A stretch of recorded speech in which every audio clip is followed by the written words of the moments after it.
মই সৰুৰে পৰা ক্লাছ 3ৰ পৰা মই ফুটবল খেলিছোঁ। আমাৰ মামা আছিলে, মামাই মোক বঙাইগাঁৱত ট্ৰায়েল দিবলৈ লৈ গৈছিলে। ইয়াতেও চিলেকশ্যন হয়। মই ইন্দোৰ, গোৱা, দিল্লী, তাৰপিছত ৰাজস্থান, জামছেদপুৰ ইয়াতে খেলি আহিছোঁ মই। তাৰপিছত পইচাৰ কাৰণে মই ইমান আগবাঢ়িব নোৱাৰিলোঁ।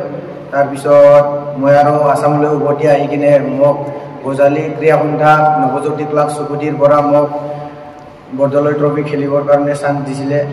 তাৰপিছত নগাঁৱত মই নলবাৰীত খেলি কিনে মই চিলেকশ্যন পাইছোঁ। পাই কিনে গুৱাহাটীত আৰু ট্ৰায়েল হৈছিলে।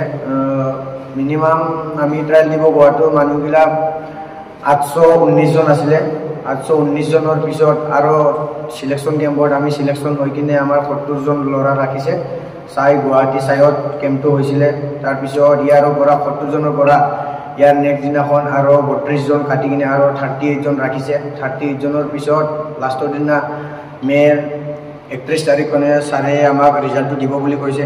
31 তাৰিখে ৰিজাল্টটো নিদি ছাৰে আৰু 1 তাৰিখে আমাক ৰিজাল্টটো দিছে।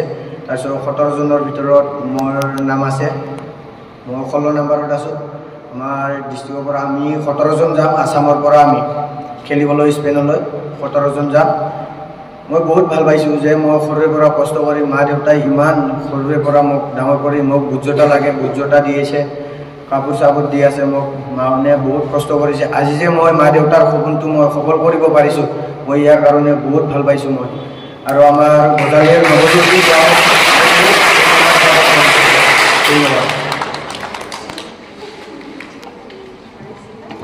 আমি তেওঁৰ ভৱিষ্যত জীৱনৰ সফল কামনা কৰি তেওঁক শুভেচ্ছা জ্ঞাপন কৰি আজিৰ এই সংবৰ্ধনা অনুষ্ঠান আমি ইমানতে সামৰণি মাৰিছোঁ।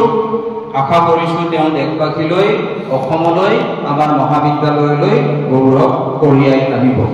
পৰৱৰ্তী তোমালোকৰ ক্লাছসমূহ নিয়াৰিকৈ চলি থাকিব।